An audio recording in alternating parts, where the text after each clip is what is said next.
Tom Stevens and Mike Melby. What's up? Tom Stevens is right there. I'm Mike Melby. Ben Droz is running the board, and the legend Eric Strickland in-house. It's Husker Rewind because Tom and I are here, but you know what? It's not Husker Rewind. It is the Husker Hoops postgame show, and that's why we make sure Strick is here. Austin will join us in a little bit. Huskers fall today to the Creighton Blue Jays, and kind of a stunner. I don't know that there's many people that are Nebraska fans, and probably not even Creighton fans, that expected this. 89-60 to final. Creighton in the game from three winds up going 14 of 40, 35%, but Baylor Shireman 6 of 19. Nebraska from three, 9.1%, 2 of 22. And it was just kind of Murphy's Law. Everything went wrong for the Huskers today. Eric Strickland, I want to ask you, first blush, is it any one thing or was it just everything? Well, first of all, this is the Husker Rewind. I'd love to rewind this night in this game. Oh, yes, just to say the least. But no, it was a compilation of pretty much everything. They didn't seem they looked flat. I mean, it looked flat like, you know, the football Huskers when they played Michigan.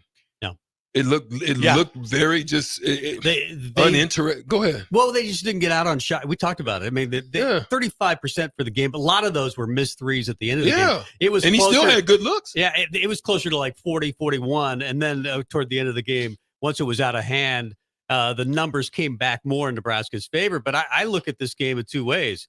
It's shooting the three. You mentioned it. 9% from 3-point range, 2 of 22. And then they give up too many threes. This afternoon, Shireman had 20 at half, and I think he had made 6 threes already at half, and Creighton 10 or 11 overall going into the locker room. Defending the three, shooting the three, and bad spacing today. Yeah. What I also stated is Creighton did what Nebraska should have been doing, which is the assist numbers were high, and it was also due to spacing. I could have sworn at least 8 in the first half layups that they missed. I probably would say a total of about 15. Yeah. And you can't do that. If you're not making threes, you need to either be going to the free throw line, or you need to be attacking, or you need to be making shots that are presented to you that are easy. Yeah, we saw missed shots at the rim by Massey. He doesn't normally do that. Josiah Alec certainly had problems. Bryce Williams right around the rim. You got to make those shots. Yeah, I understand. Kalkbrenner, the Big East Defensive Player of the Year last year. He's 7-1. And I think sometimes those type of guys do bother you, even when you have a clean look. And it feels like Nebraska was just bothered at the rim today. Yeah, I would say so. But one of the other things is there didn't seem to be an adjustment. Here's why I say Creighton's game plan to me was penetration, weak side, re-penetration, find open looks. That's what they got. So even when they were driving to the basket, they were never at any time looking to lay the ball up. They were always looking to pass and kick it out. So therefore, if your IQ is working, you're hard showing and you're releasing immediately and make them get up and then, and try to finish and make those adjustments in the game. They just didn't seem to make any adjustments, especially on the defensive side of things. Big incident happened right at the end of half. You have Keisei Tamanaga make a great move, hit a three, and Nebraska right at the buzzer. I think there's 0.2 seconds left. When they were fouled and Creighton goes to the free throw line. They make all 3 of them. I think they made 2. There was a technical. There was a technical added on. Yeah, I think it was on Keisei Tamanaga, right? Yeah, it was. And Stephen Ashworth drove the ball up hard just a couple of seconds to go after Tamanaga hits it, and he kind of lost his balance. And when he did, Bryce Williams had jumped to try to block whatever. Well, he was kind of doing a flyby, and it was a good attempt at a block to where you're not going to get a foul. And as he's still in the air, Ashworth gathered himself and literally jumped sideways and hit Bryce Christensen in the butt because he's still in the air. And the one referee, and you know who I'm talking about, that dude had whatever's problem with Nebraska today, but that became a foul. And then he teed up Tamanaga very shortly after. So Ashworth got 5 free throws, made 4 of the 5, and what would have been Nebraska momentum and the lead only 11 at half turned into like literally 15, what turned into 15. Yeah. I thought that was because they huge. hit 4 or 5. And to me, that may have just been the game right well, there. you could feel just the energy going out at locker room. When Tom and I hit that three, you're thinking, okay, this is okay. This is manageable. And then it goes from that to, as you mentioned, a 5-point play, the Tamanaga of technical, and the air just came out of PBA. Yeah. And that was as electric as that building has been for a while. I mean, it was loud the other night when it gets Duquesne and Fullerton. I mean, it's been loud. It always is. But, man, before the game, everything, it was simply like the fans were there no-sit Sunday ready. It reminded me of old days when we were playing, and it was very electric. And what's disappointing is to lay an egg with that type of crowd when you're about to approach Big Ten play, because now it seems to me that you may have to go back into build up. Like, Minnesota, they're not very good, but you might get an inkling of it with Michigan State when they come in here. But boy, oh boy, they've got to figure it out, because it's not a good look with what they put on the court today. What it felt like is Fred was setting them up for this as well. He said you can't get frustrated when Creighton goes on a run, and physicality. He knew that they would make 2 or 3 threes in a row, and that can be a way.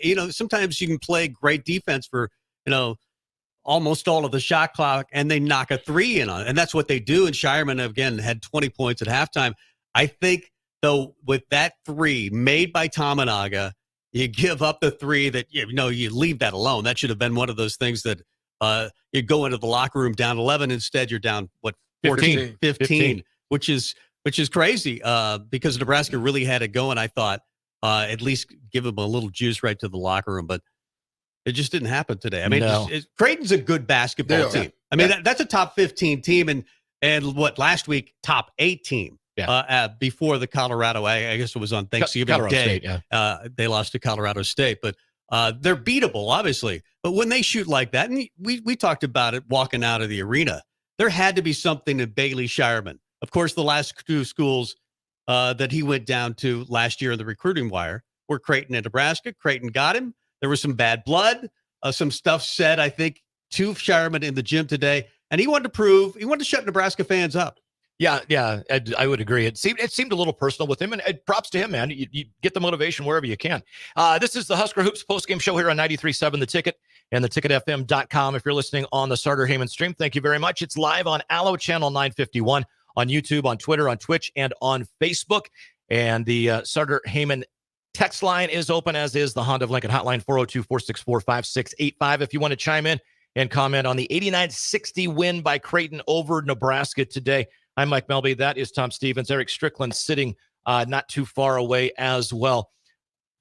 When the game gets to that point, Strick, and you played plenty of basketball, you had to have a similar situation where like maybe you had that little bit of momentum right before half and somebody throws a dagger. Maybe it's a 45-foot 3 at the buzzer, and like everybody just kind of gets down. What's the locker room like when that happens to you? Well, you've got to go in first and say, hey, look, we're getting good looks. We're getting good shots. We're just not making them. We're good shooters. Keep shooting. That needs to be something that's said. Then the second thing is defensively, we need to step up to a whole nother level. And I would be one who would set the tone that way. So for me, they were letting Creighton get way too comfortable. Like Creighton was just able to just kind of run their stuff at the point guard position. Like he's just able to face up. I'm in him. Like he's going to have to turn his back to set up offense. He's just not going to be able to just sit there and just kind of be la-di-da-di-da. No, sir. You're going to have to, you're going to feel this, and it's going to take you a second to get into your stuff. So if Josiah Alec and those guys are defending and denying, I need to be one to make everything difficult for them out front. So then the next thing is we're missing shots. Attack the rim, meaning attack the rim, find guys, get into mid-range until we can freaking start hitting shots. And that's what they didn't do. They were either at the rim or they were at 3 and they were missing. Two things that you touched on that I want to expand on, if you would. And Tom, if you want to jump in as well, because you and I both know basketball pretty well from all the years we've watched and all that type of stuff. But Nebraska this year has been so good at generating assists and backdoor cuts. Did we have any today, or was it all one-on-one? Because the number of assists say we didn't have very many backdoor cuts. That's one of the things that you were just talking about. We've got to be successful to do it. Yeah. And then the second thing is, I have never seen in the last 2 years of Nebraska basketball, the Nebraska defense fail to close out on three-point shooters as often and do it as poorly as they did today. And there was never, Shireman had hit 7 threes, and the next one he took that was his 8th make. Nobody was within 15 feet of him. How in the hell does that happen? Yeah. I just don't get it. I mean, I saw like Juwan Gary a couple times, like whiff. Like, where are you at? Like, how are you not closer to him? Yeah. Like, you can let somebody else drive and make a play, but you don't leave certain guys, right? I'm sure there had to be some scouting reports on how they're going to do that, but it just didn't seem to be the case. I think there's so many guys that can score that you tend to help on maybe Kalkbrenner inside, especially he's tough to handle, and they're really good at moving the ball, getting it inside to outside, and they'll switch on if you're not ready. I mean, they don't need a lot of space. That's why activity is important. Yeah, that's why what we're just talking about, that just half, that energy, they had it, we didn't. Yeah. You can see it just on loose balls. You can see they had just a little bit more oomph and get it and go get it. Does it worry you? Because it worries me a little bit. You are one of the best defenders, maybe the best defender at guard, either guarding a point or the off guard that I've ever seen in Nebraska basketball history. They don't have that type of athleticism necessarily. Jamarcus Lawrence, Boogie Cousins maybe doesn't fit that mold. He definitely doesn't. They're not. I mean, they have some guys. I mean, Bryce is probably their best. Bryce is athletic. Juwan Gary's athletic. Yeah. I'm not saying they're void of it, but this is not the most athletic team to me as far as defensively. If you're going to go forward defensively, they're going to have to get through. I think in some cases raw toughness rather than being able to jump higher. Yeah, I agree with you some on that, and I also say, what I saw, especially from the defensive side of things, is they were laying on screens. Yeah. So offensively, they weren't setting screens. They were doing run bys or just kind of half bodies. Yeah. And then offensively, they weren't setting them up. So like on the pick and rolls, they weren't setting the guy up, getting him deep or making a move to make him, back off or back up and then come off the screen. Everything they did was just, they made it so much harder on themselves. So defensively, they're laying on screens. They're not so then now they're creating space. When they have space, they're driving deep. You have to help. Then they're kicking. And then the next one, your rotations become so much more difficult because of that reason. It's the Husker Hoops post-game show.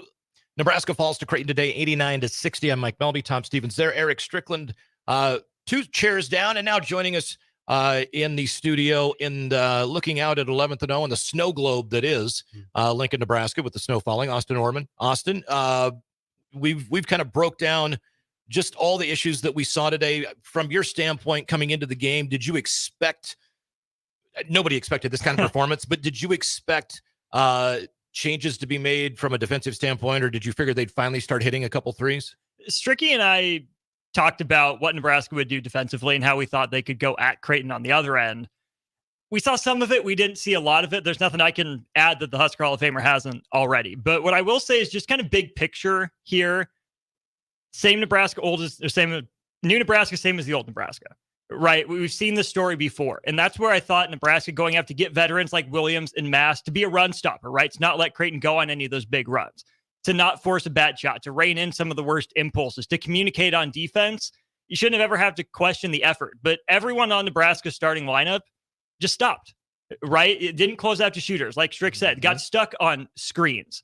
But even more big picture, this is why I just have such a visceral dislike for Creighton. Not because they're not fun. Like, if you're a Creighton fan, you're probably rolling looking at that. The ball movement is so different from them. The shooting is so incredibly different. I want that for Nebraska. It's interesting because you say that, and it makes me think back to when Fred Hoiberg was hired. It's what's supposed to be. You would have flashed forward 5 years. I would have thought that was Creighton. Because what Creighton is doing right now is what he was doing at Iowa State. It didn't work out, obviously, really at a high level for Fred Hoiberg in the NBA, but it did certainly in college. And his teams moved the basketball and they made shots. Nebraska, I think, is better They're certainly, I think, going to be a much better free throw shooting team. And I think a better shooting team overall. I don't think 9% is going to be typical. But that was disappointing because it's almost like a game of horse with that guy that you know is never going to miss. And you have to keep making it over and over. And I think there's a pressure to that. Yeah. When you try to keep up with a team like Creighton. There is, except to that point, we saw Nebraska do one thing different tonight than it did all year, and it was for one possession. They came out in the 1-3-1, that they switched up to the man look. But in horse, you can't force a guy off his spot. You can't disrupt him, can't get in his face. What did Nebraska do to change the conversation? Nothing. When what they were doing wasn't working, I get stick-to-itiveness, right? You don't want to go away from it and get cute, but Nebraska didn't pressure the ball. They didn't shoot passing lanes. They didn't, Josiah Alec too, like, if he's open, shoot it. He's knocked down a few, but if you're not shooting it well, take some lessons from Draymond Green. Go set a screen. Get into a dribble handoff. Josiah Alec didn't finish at the rim against Kalkbrenner like Walker did last year, but Nebraska didn't even try anything new, and that's the disappointing part, right? They just fell into their same old patterns and rhythms. They jacked up some tough ones trying to end the run. Didn't work. It was just the same old, same old. No one tried to get creative, and that was what was disappointing to me. It's like they just rolled over mentally and physically. The one thing that I guess I'm still a little puzzled with, because we did a really nice job of it last year, is setting ball screens and getting Keisei Tominaga open looks. He didn't have to create open looks himself very often last year. Now, he could, and he did from the three-point line. And it was because of his cutting ability. So far, we're 8 games in. And granted, he didn't play in, 3 of them. But Tominaga's had like 3 open looks all year from 3. That's it. Why are we not? What is different, Eric Strickland? Well, again, to me, it's the screens and it's the setups. It's kind of brush bys. It's not putting body on, not hunting body, right? And so here's what I also saw that could have worked more, but they didn't do it, was Keisei off of more pick and rolls and setting more guys up or himself. He does that better than probably anybody on the team outside of maybe Boogie, who has capabilities, but just doesn't have the foot quickness. Keisei's good at it, and they had success when he did it, but they didn't do it enough, I don't think. They did it in the first half, and the one time they did set a good screen, it was about the 12-minute mark in the second half. They had Sam Hoiberg. Stricky, we were talking about that one. They set a good screen. Sam was around it. His guy was trailing him. Kalkbrenner wasn't under the basket. They didn't lead him to the rim.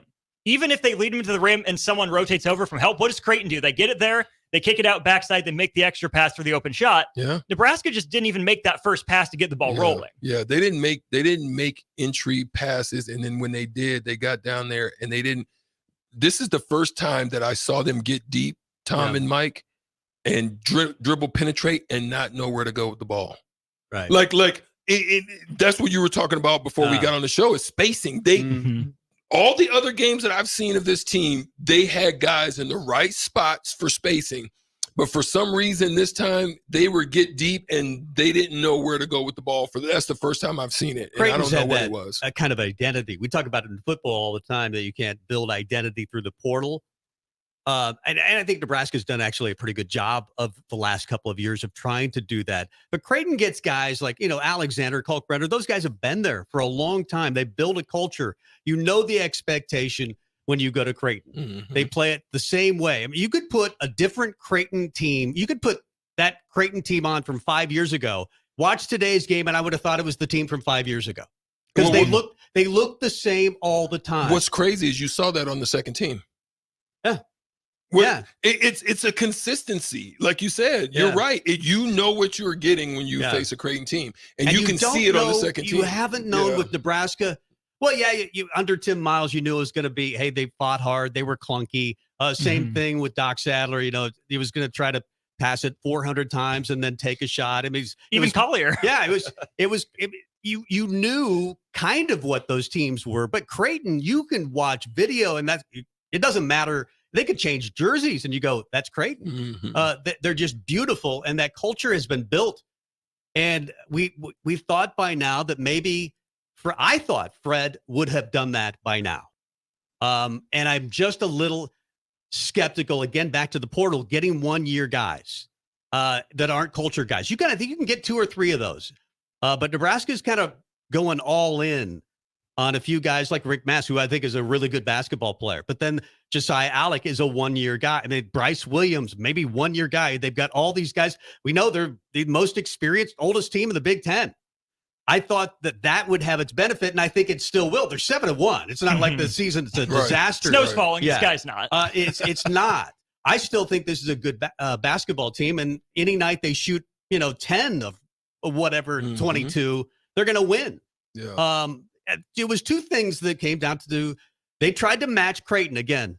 You're with that guy that never misses, and I think you try to match that, and I think the pressure just builds when you play a team like Creighton. But Creighton's kind of what I expected them to be. I mean, you were surprised. I was a little bit surprised, but I told Mike before the game I'm really nervous about this game, and it kind of went that way. Nebraska teams have passed. It reminds me, to your point, Austin, of teams we've seen before, especially playing Creighton. You get in that atmosphere, and it's hard to handle the heat, especially when you're not hitting shots. Yeah, Carlos Martinez on the stream says something, and he alludes to what we were talking about.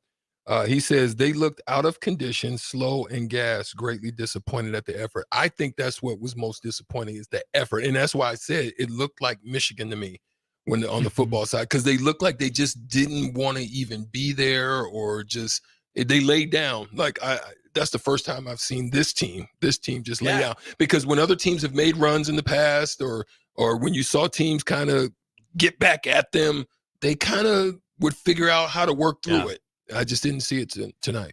I'm not going to say where the information came from, but Tom and I were told before the game that from a member of the staff, when asked, how are they? Like, are they jacked? Are they nervous? Are they anxious? The comment was, there's a quiet confidence. Like, I'm not sure what to make of it, but it seems like a really quiet confidence. And was that, I guess, using just that statement, like I said, don't worry about where it came from, but was that misinterpreted as maybe a quiet, can we really hang with these guys? Strick and I talked about this up there too. You guys talk about the lack of like athleticism and juice, right? Who are supposed to be the vocal leaders on this Nebraska team? Keisei Tominaga, who was fine, right? And he's more of an emotional leader, I think, than a vocal leader. And then even Juwan Gary, who didn't have his best game. It's hard to listen to a guy not having his best game. But even short of that, who is that guy that was going to get in there and change the energy? Fred Hoiberg's not that loud in your face type, right? He's not going to get in there and scream at his team. I don't know. I like the idea of quiet confidence. I like the idea of getting those vets as steady guys, right? It's supposed to prevent teams from getting on these big emotional swings and giving up these big runs. The problem is, if you give up a big run, there's nobody there to spark it, to light a fire. And so generally, I kind of like the vibe of this team with Williams' smoothness, with Mass steadiness, Alec as a energetic guy, but not an emotional swing guy. It just doesn't work when you give up this big run and there's no one to light that fire. Well, see, that's one of the things that I used to do, and I'm going to let you get in, Melby, is I knew that not only being a vocal leader, but I can be a tone setter by way of getting after people out front. That's one that the only one that I know that's capable of doing that on that team is Sam Hoiberg. He's the only one to me that has that. And that can Jamarcus should be doing it. Yes. And he's a sophomore. I mean, hopefully he grows into it. But the one guy, because you're asking, who's the one guy that can, in the huddle, do you expect to be the vocal guy? And that guy to me is Josiah Alec. But tonight was, I mean, he looked lost at times. He was out of position a lot defensively. He got out hustled. He got out worked for not every play, but there's times he didn't have a game that I expected out of him. I never thought I'd see a game like this from him. He's 2 of 10 from the floor. At one point, Nebraska had 5 turnovers in the game. 4 of them were him. He got beat on rebounds. He didn't block out, and it just was really puzzling. Now, again, it was just one of those nights because he brings so much to the table. But if he was that one and only guy that in the huddle, and, as a teammate, you're like, you just turned the ball over 3 straight possessions, dude. Don't yell at me. Well, the team was standing around all night. Oh, body language. I mentioned to me and Austin had talked about, but also on rebounds. I'm looking at guys just looking at balls, and I'm like, this isn't the night that you need to do that. You need to win that rebound battle. And like I said, Josiah Alec's a guy that is going to be a huge part of this team for the rest of the season. I mean, he is. He's been a great cog, a great fit. And he just had one of those nights that, like, I don't know that he was trying to do too much, but whatever he tried to do just didn't seem to go the way he wanted it to. Yeah. He couldn't finish at the rim very well, and Kalkbrenner is a big reason why. But the one possession where he got in, to your point earlier, didn't know what to do with the ball, didn't know where to go with the ball, had it knocked away, got it back, trying to figure out what he needs to do, where he needs to go, and he just kind of tossed the ball gingerly out, and Creighton goes the other way, and it was just like, dude, what was that? Yeah. It was just a bad offense. It was a really bad offensive night for, I thought, Nebraska. I mean, they came in averaging, 81 points a game, fourth in the Big Ten, and they get 20 from Tominaga, really kept him in the game. And I think Hoiberg brought him back in the first half really sooner a couple of times than he wanted to, and thank goodness he did. He willed, I thought, Nebraska in that first half, but, he makes the three again. And the foul called on the other side was like a 5-point swing right at the end. If Nebraska just goes to the locker room, I do wonder a little bit if there's a little bit of different momentum for Nebraska. But they didn't share the ball today. They did not. And Stricky and I have talked about that a lot, the assist numbers. But even that play at the end of the first half, yeah, Ashworth jumped into the guy. He did. He created the contact. But you have two veterans right there. You have Bryce Williams and Rink Mass. Stay away from it. You know better. Just stay away. Be in his way, absolutely. But if you're down, right, Stricky, if you're down, your hands are up, the refs should see that he's jumping into you and not let him get away with that. But instead, Bryce Williams fouls his right shoulder with his butt. So, even if it looked funky, even if he did jump, it's a foul. 10 that was times out of 10. Such a huge play, though. Such a huge play. It was a huge play. Let's go ahead and jump into break and come back with more on the Husker Hoops postgame show right here on 93.7 The Ticket. Action Plumbing, Heating, Air, and Electric is the call I make when I have a need for plumbing services. Shit. Whether it's for my home or office, if I need a repair to a water heater, softener, or even my garbage disposal, I know I can count on Action to help. In one simple call, their amazing customer service team promptly schedules a service call, often getting to my needs within a day. Action delivers honest quality services we can count on. To learn more, visit actionlincoln.com. Wall-to-Wall Wine and Spirits is now open in Lincoln. Shop our expansive collection of wine, beers, spirits, and cigars at 5040 North 27th Street. From top-shelf liquor to crowd-favorite beer, Wall-to-Wall Wine and Spirits has a beverage for every taste and every budget. Plus, join our loyalty program to earn rewards and save on future purchases. Shop Wall-to-Wall Wine and Spirits at 5040 North 27th Street in Lincoln. That's 5040 North 27th Street.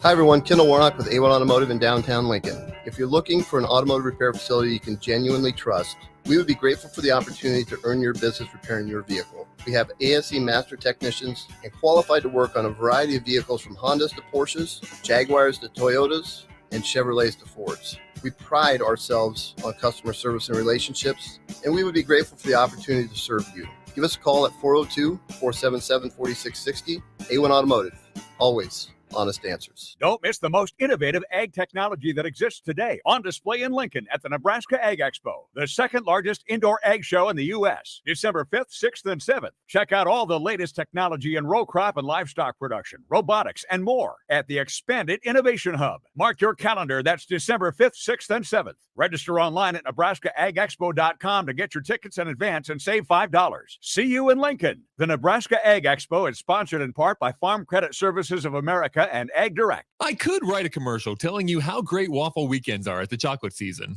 Or I could just have Rico read you the menu. Banana Nutella. Nutella topped Belgian waffle with homemade whipped cream, chocolate chips, and freshly sliced bananas. Baconator. Buttermilk waffle with bacon slices tucked inside, topped with salted whipped butter, caramelized pecans, and pure maple syrup. Waffle weekend brunches at the chocolate season. PB&J. 40th and Old Cheney or online at thechocolateseason.com. Problem gambling can destroy an individual's finances, relationships, physical, and mental health. If you are a loved one or struggling with addiction, contact Choices Treatment Center's 24-hour helpline at 402-476-2300. That's 402-476-2300. Whether you're looking for a place to stay for a concert at PBA, a Nebraska home game, or just a night on the town, the Courtyard Lincoln Downtown Haymarket is the place for you. Enjoy an evening at one of many restaurants or bars within a short walking distance. Business travelers at the hotel will enjoy free high-speed internet access, a 24-hour business center, and large in-room workstations. And check out the Bistro, where you'll enjoy healthier food and beverage options,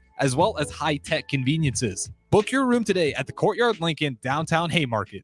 Okay, it's time to sell the house. How do we even begin to choose from the hundreds of realtors in town? Easy. We make a pros list. You mean a pros and cons list? No, just a pros list. We need someone with pro photography to showcase the house in the best possible way, pro marketing to make sure we get maximum exposure, pro negotiations so we know we get the best price. This is one of those times where you already know the right answer, isn't it? You know it is. Ben Bleicher and Professional Realty Group. Contact Ben Bleicher and the team at Professional Realty Group of Berkshire Hathaway's Home Services Ambassador. Online at prg-ne.com. Husker fans, this is Matt Davison with the 1890 Initiative. You've probably heard about NIL, name, image, and likeness. And now you can have an immediate impact on the success of our programs. The 1890 Initiative is Nebraska's premier NIL company. And with your help, we can maximize our student athletes' opportunities with NIL and prepare them for life after college. Nebraska has always been a leader in college athletics. Let's do the same with NIL. To learn more, visit 1890nebraska.com, where 100% of your donation goes directly to Husker student athletes. That's 1890nebraska.com. This year, give the gift of delicious food, incredible service, and a lasting memory with the Pillar Restaurant Group gift card. When you purchase a $50 gift card, you receive a $5 bonus card, or purchase a $100 gift card to receive a $20 bonus card. These cards can be used at all Pillar Restaurant Group locations, including Venue Restaurant and Lounge, Piedmont Bistro, The Butchery, The Bakery, and all Lincoln Good Sense Deli Fresh Subs locations. Available for purchase at any of our concepts or online at prgnebraska.com. It's the holiday season. Time for work parties, friend get-togethers, family gatherings, which means lots of eating. Maybe you think you've perfected your holiday meals, and maybe you have no idea where to even start. Let's fix that right now. No holiday party is complete without Führer's cheese spread. It goes well with any type of cracker, pretzels, apple, chili, vegetables, chips, and of course, it's perfect to pair with wine or beer. Holiday meals aren't complete until Führer's cheese spread is on the table. Find your own container at your nearest local grocery store today. This is Sunday Rewind on 93.7 The Ticket and theticketfm.com. Welcome back to the Husker Hoops postgame show here on 93.7 The Ticket, theticketfm.com. Ben Droz running the board. Eric Strickland, 2 chairs down. Tom Stevens to my right. Austin Orman to my left. The snow globe is now a light, rainy, wintry mixed globe. Huskers fall to Creighton today, 89-60. Leading the way for Nebraska, Keisei Tominaga with 20 points. Baylor Shireman goes off for the Blue Jays. He winds up with 24 on 8 of 22 shooting, 6 of 19 from 3. And we've kind of already covered the game to probably more nauseatingly than we needed to. But I want to focus on a couple of things here in this segment with it. And that's going to be the culture in the locker room for Nebraska. Up to this point, for basically the last 30, 35 minutes, game's over. Obviously, it didn't turn out the way they wanted to.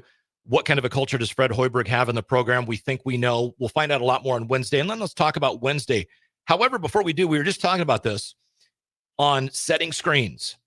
When a guy does not set a screen well enough, or the defender doesn't rub him to the point where he needs to, is that the fault of him being in a wrong spot, or is that the fault of a cutter not running where he needs to force the defender to run into the screen? So here, if I can explain it without showing it on a board, it depends on the play, right? Okay. If the play is designed to come out to the wing, it's the angle of the screen that determines whether or not it was good or not, right? If it's a side screen and roll, it's the angle of the screen. So the screener becomes a bad screen depending on the angle that he chose. So like if it's a side screen, it's elbow, which is like the free throw line extended. It should be straight sideline to sideline. It shouldn't be, slanted. It shouldn't be any other angle. It should be sideline to sideline. And then it needs to be a setup. Like he needs to fake drive, get him back off, or if you have dribble, you need to like jab step him, get him off, and then take the screen. And then you get hesitation depending on whether or not the big man's going to show or blitz. You hesitate like Tominaga was doing. You put him on your hip and you cross it back in, or you come off and stretch the big man, which then leaves the other guy open, which then have them in rotation. So it just depends. They didn't do a good job in either. Creighton did. Creighton put by. And so what happened was Alexander and those guys, depending on, and it looked like Rink Mass and them were showing high. They didn't blitz. They were showing hard, and they were stretching them, which was then help had to come to the big man because Kalkbrenner was left. So that's what those guys were sinking in, and they were whipping it over to the other side. If it got there and you weren't there on time, they was letting it fly, and they were hitting, or they were driving, getting deep, and finding the next one. So that's what was going on for them. Another big difference I would point out too is Creighton wasn't afraid to make a skip pass, right? Nebraska would go station to station, and part of that has to do with spacing, right? Strict Nebraska spacing wasn't good enough. Creighton stuck with its principles, so Creighton could make that extra pass because Nebraska's weak side guy was in help. They can skip it all the way across the court, make the extra up to the wing, drive from there, and the domino effect. But if Nebraska's shooters weren't in position or the roll man wasn't there was no skip pass available. They have Trey Alexander, though. I mean, I think just that guy, he's able to get in space. His two-step drop is pretty good. He's just really, really tough to defend, and then defensively he's good as well. They get into space and they move the ball better than anybody over the last 10 years that I've seen in college basketball, and consistently they're good. But if you would have told me that Nebraska would have gotten 60 points tonight, I'd have been stunned. I mean, Tom and I had 20. He had no help tonight. He had nobody else help him in double figures. I think I saw that stat that Nebraska's started the season. They average 81 points a game, but since Juwan Gary has been included in the lineup after the early suspensions, they've gone to 85. I just didn't think this was a team in Nebraska tonight that would give you less than 75. I'm stunned that Creighton's Creighton's defense that good, or was Nebraska's offense that bad? That bad. You brought up Trey Alexander. The other thing he does really well is get away with traveling. I just had to throw that in because okay, so it was happy feet in there. Oh my goodness! All right, so we know the culture is better than it was the year that the McGowans were here. We know that it's better than the year Cam Mack was here. And a beatdown like this sucks. But I'm going to use a volleyball analogy. You got beat the first set 25-zip. You got beat the second set 25-zip. It's a match over? No. It's not. It's not. No. You may win 26-24, 26-24, and 21-19. But guess what? You won the match. So it doesn't make a difference. This is in it's a 31-game regular season. You had a bad night. Turn the page, move on. How well equipped is this team to turn the page, move on, and go kick Minnesota's ass on Wednesday? I mean, I think this team has good veteran leadership, but then we're going to figure out where that leadership lies. Yeah, that would be my question. I mean, who are the leaders? Yeah. I mean, you point to guys like Josiah Alec or Rink Mass, maybe, but those guys just got here. It's. I think Barrett Beeson has done that. Merritt Beeson has done that on the volleyball team. I mean, she's the SEC Player of the Year and immediately elected captain of Nebraska and a huge leader. I think that's tough to pull off for guys to come in like Rink Mask year one or Josiah Alec year one and just become the culture because the culture hasn't been established. They can be leaders in that way, and maybe they're really good leaders, but I think sometimes the best culture comes through your players, but if they just got here, maybe that's a little more challenging. Yeah, and that is something, to think about and consider, because when body language drops, there needs to be somebody that, sees that, recognizes that, and has a conversation about changing that. That's on court, and it shouldn't come from the coaching staff. It can't come from the coaching staff. I mean, they'll go over the film, they'll tell them what to do, but at some point the players have to take that responsibility on themselves. The plus side, if there is any silver lining to this, snow cloud out there, is that, it's only one game. It is by far the worst Nebraska has looked. Right now, this game is the outlier. It's not the norm. With other teams, it's, okay, we've seen this before. There's no way they get it back. Creighton played probably its best game of the year. Yeah. They played well. You have to tip your hat to them, which makes it even more disappointing that Nebraska played its worst game of the year. This program is in no position to bank wins before they go out and earn them. That happened last year. It was just a complete opposite. Right. You have to, if you're in Nebraska, go get Minnesota. And then, lucky you get another top 25 test at home a week from today.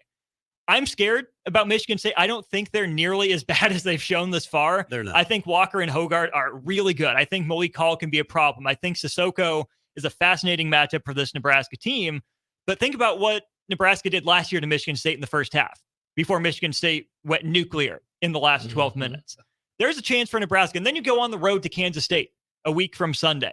This is where another thing Strick and I were saying was a week off between games. Creighton played a midweek game. Nebraska didn't. Being rested is good, but you came out flat. This is where I would have liked maybe, again, it's easy to say in retrospect, but having a midweek game, keeping your rhythm, not being able to, pour everything into one game, but have to treat it like any other game in that way. And then you get to the pregame festivity, the hype, the emotion there. I wonder if that would have, been better for this team where it's at right now. Let me ask you guys all a question. We said over this 4-game stretch, it was going to be really difficult to obviously go undefeated to beat Creighton. And then you've got Minnesota, Michigan State, and Kansas State.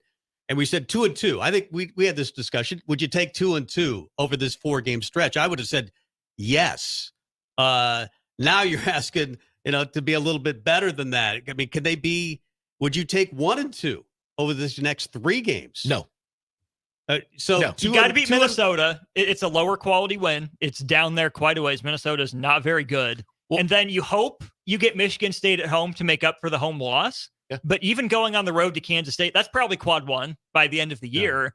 You can't take Minnesota for granted, but you have to assume you get that one. Then you have to make up for this one with another big win in the stretch. We want to thank everybody watching on the Starter Heyman video stream. And we've got somebody jumping on the Honda of Lincoln hotline, or do we? Nope. Oh, looks like Mark left. All right, Mark, if you want to call back, feel free. But it's interesting now. Like I said, I'm not as worried about the way they're going to come out up in Minnesota, just because I feel like there are enough veteran guys there, and nobody had a great day today. There's some guys just had and again, it's just one of those games. Yeah, it's it happens. a game. It happens. It happens. I was shocked that it happened, because we genuinely have 5 or 6 guys that on any given night can go for 20, and all of them just simply couldn't get the ball to fall. Yeah. And whether it was from 3, and that was the thing too, is we did take some contested forced threes. Yeah. But we also missed probably 12 open threes. For sure. That was exactly what me and Austin talked about that. I was like, at the time, I think they had taken about 16 shots, and that was when we made that reference. Yeah. I'll say this too, for looking at Creighton last year, they take 40 3-pointers. They make 10 of them. They take exactly 40 again this year. Only hit 4 more. Nebraska won by 10 last year. You'd think you add 4 points to that. Nebraska wins by 6 if it carries over. But it was everything else Creighton did. They make 8 more shots. They take 2 fewer. They own rebounding. Strick said 3 things coming in. Shooting, which went absolutely Creighton's way. Strick said transition, which Nebraska won 11-7. Whatever, basically a wash.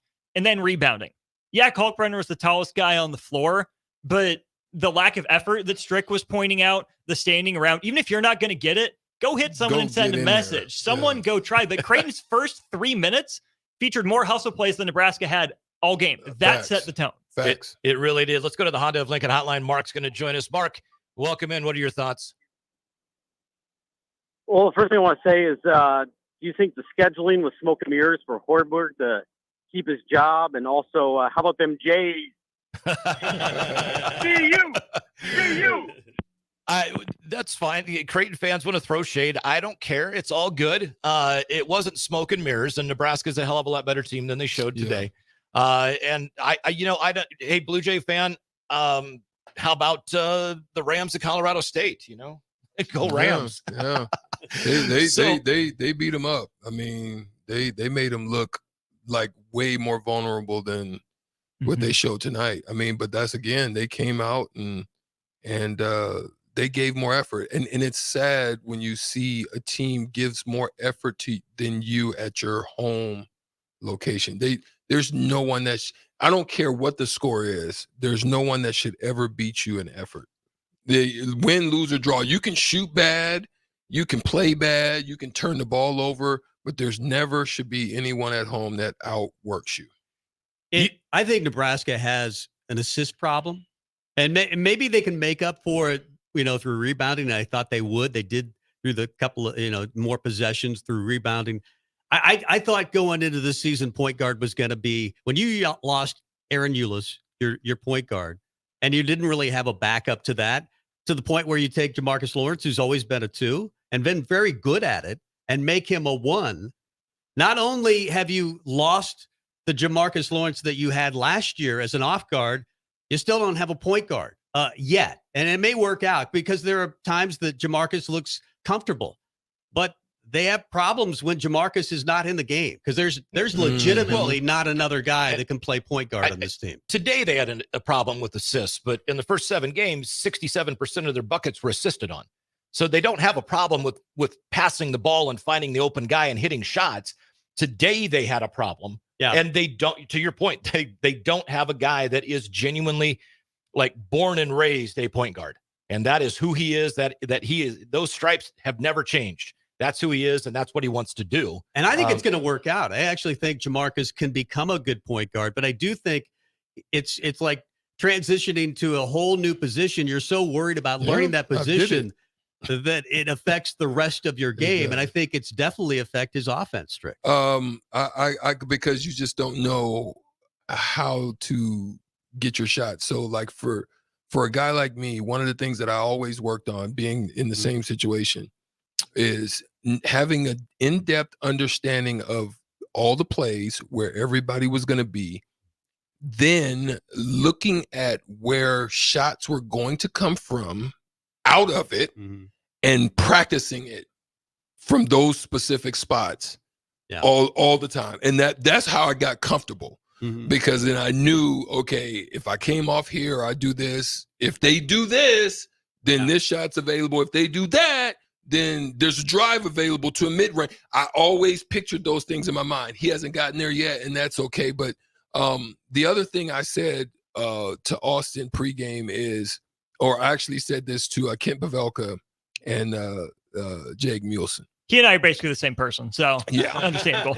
I've never seen you guys apart. I said the loss of Nembhard was hurtful to this team in a lot of ways. Whoever's guard play, because last year Griesel's play was one of the reasons why this team won. He had 12 rebounds. He was solid when they needed some buckets. He was able to he could back guys down. He was able to big body guys to the basket. But this, what set the tone early for them was Ainsworth and that, the 3 he hit and kind of getting them in their stuff. He ran their stuff and got them, in the good positions to make good plays. He really did. Taking a look at Minnesota, Dawson Garcia is he's their go-to guy, but they've got a couple of guys that can hit some threes. You got Cam Christie, who I think is shooting like 54% from 3. And then you've also got Joshua Olajoseph, who is right at 50%. Olajoseph has only put up 8, but he's hit 4 of them. But the 2 key guys to me, Cam Christie, 14 to 26 from 3. I mean, he's Baylor Shireman today. He's that guy. Nebraska's got to figure out a way to stop him. Mike Mitchell Jr. is another guy that launches a lot of threes. He's only shooting about 35%. And then Dawson Garcia is not a guy that scores from behind the arc. He drives and he gets to the free throw line, but he's a heck of a ball player. What is going to be the key for Nebraska Wednesday night up in Minneapolis? Activity, defensive game plan executed to a T. Their rotations, everything's got to be crisp. When you go on the road, you got to be crisp in execution, defensive awareness, and game planning. You can't go out there and have lackadaisical effort because you're already working in a deficit with their energy at home. They're thinking they're watching that you got blown out. They're thinking they can get one. And this is where you need to just show up and give extra effort in handling business on the road. All right, let's jump back onto the Honda of Lincoln hotline before we get to break. Jeff, you're on the Husker Hoops postgame show. You there, Jeff? Yeah, I was just, did it hurt to start your season out with a weak schedule and play not that good at basketball against CU? Well, I mean, I'm going to let Strick kind of talk to that. My personal thought is I didn't mind the schedule simply because, I mean, you would have loved to have had a couple of little bit tougher games, but you also want to set yourself up for success. You've got an old team, and bottom line is for Fred too, self-preservation, man. He wants to be here.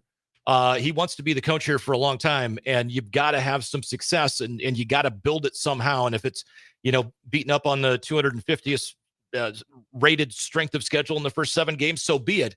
But these next 4, I think we've all talked about it on various shows at some point in the last 3 weeks. The NIT resume has been built. We're 7-0. The NCAA resume is these next 4 games, and now we're 0-1 in those 4. So how do they respond? And Jeff, to your question, did it hurt them? I don't know that it necessarily hurt them.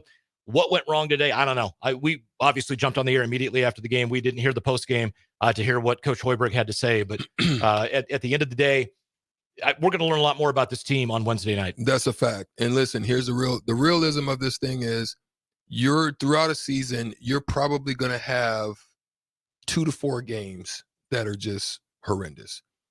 Last year, for example, Iowa, they had a horrendous game against us. Creighton had a horrendous. You're probably going to have 2 to 4. You want to minimize that. How do you minimize those is by realizing it's a tough night and going on the attack. You have to get to the free throw line. You have to be aggressive. You have to defend and get turnovers and turn turnovers into opportunity so that you can win the scrapper game. You defend your butt off, you rebound your butt off, and you attack. And that's how you win those games when you have a bad night. Yeah, this feels like a team that has enough firepower to get them through. Obviously, Casey, he gets 20 tonight, but he gets nobody over 8. Jawan Gary had the next most at 8 points. They just did not have a lot of help. They did not make shots. We talked about it, 2 of 22 from 3. They weren't very good from 2. Their defense on the 3, that incident right before half, it just felt like the cards were stacked against them. And at the same time, they came out flat. But it is one game, 7-1, and it's still the best start for Husker basketball in 30 years, in 3 decades. So I'm not going to, I look at this roster and think they can beat anybody on their schedule or probably lose to anybody left on their schedule. And we said 2-2 at the start of this 4-game run. I would take 2-2 in a heartbeat. But right now, if you said 1-2, I wouldn't be totally disappointed. It's going to be tough for Nebraska. Kansas State on the road, obviously Minnesota on the road, and then Michigan State. But they're really good. To Austin's point, I think they're still one of the top 3-4 teams in this league, and probably is still a tournament team despite their 4-3 record, Mike. I agree, and I think we all would have said we were okay with 2-2. It's going to be kind of strange if they do wind up 2-2 over the stretch of 4 games, and the 2 losses are at home, the 2 wins are on the road. But the way it's kind of shaped up, that may actually wind up being the way it plays out, simply because I don't know that, to your point, Austin, Minnesota just is not a great team this year. It's a team Nebraska should handle. Mm-hmm. This isn't a question. That's why I say how they play at Minnesota, a team they should beat. They should beat them by 10 points plus, even on the road. We'll see what they do. But then, and K-State, I think, is eventually, I think they're going to wind up a bubble team at the end of the year. But that's a game you can win.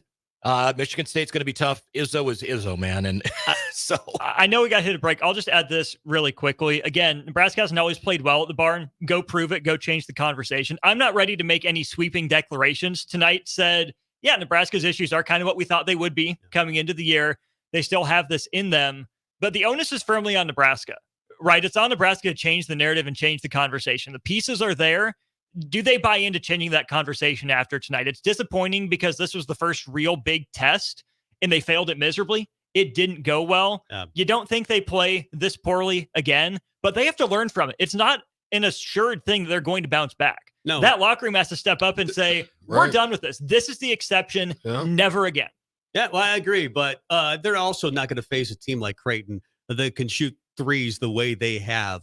I still think Michigan State can. Iowa will shoot that many. They're top 3 in the country, right? But you've got a team in Minnesota that's very beatable. I understand. They were the team that knocked them out in the Big Ten tournament, but they're 5-2. They're not a bad basketball team. Obviously, Michigan State is Michigan State. You get them at home. I think I would take 1-2 over the next 3, especially knowing the Kansas State's on the road. So, but we'll see. This is a basketball team that I'm confident has enough depth, has enough firepower that we're not going to see a lot of nights like tonight. Yeah, I just don't think it's going to happen. No, over and over. Agree. We'll go ahead and jump to break, and we'll be back with more right after this on 93.7 The Ticket. Action Plumbing, Heating, Air, and Electric brings exciting career opportunities for you or someone you know. They are now hiring plumbers, electricians, and HVAC techs and installers to continually build their professional team. They offer competitive pay and full benefits packages that include health, dental, vision, PTO, and 401k options. Action has created a positive team environment for over 50 years. Apply online at actionlincoln.com. Wall-to-Wall Wine and Spirits is now open in Lincoln. Shop our expansive collection of wine, beer, spirits, and cigars at 5040 North 27th Street. From top-shelf liquor to crowd-favorite beer, Wall-to-Wall Wine and Spirits has a beverage for every taste and every budget. Plus, join our loyalty program to earn rewards and save on future purchases. Shop Wall-to-Wall Wine and Spirits at 5040 North 27th Street in Lincoln. That's 5040 North 27th Street. At Union Bank, people don't have your money. Your money has people. First home people, investment people, people who answer the phone and your chats, dream car people, dream retirement people, driving your dream car in your dream retirement people, small business people, credit card people, and all the other people you need. At Union Bank, our people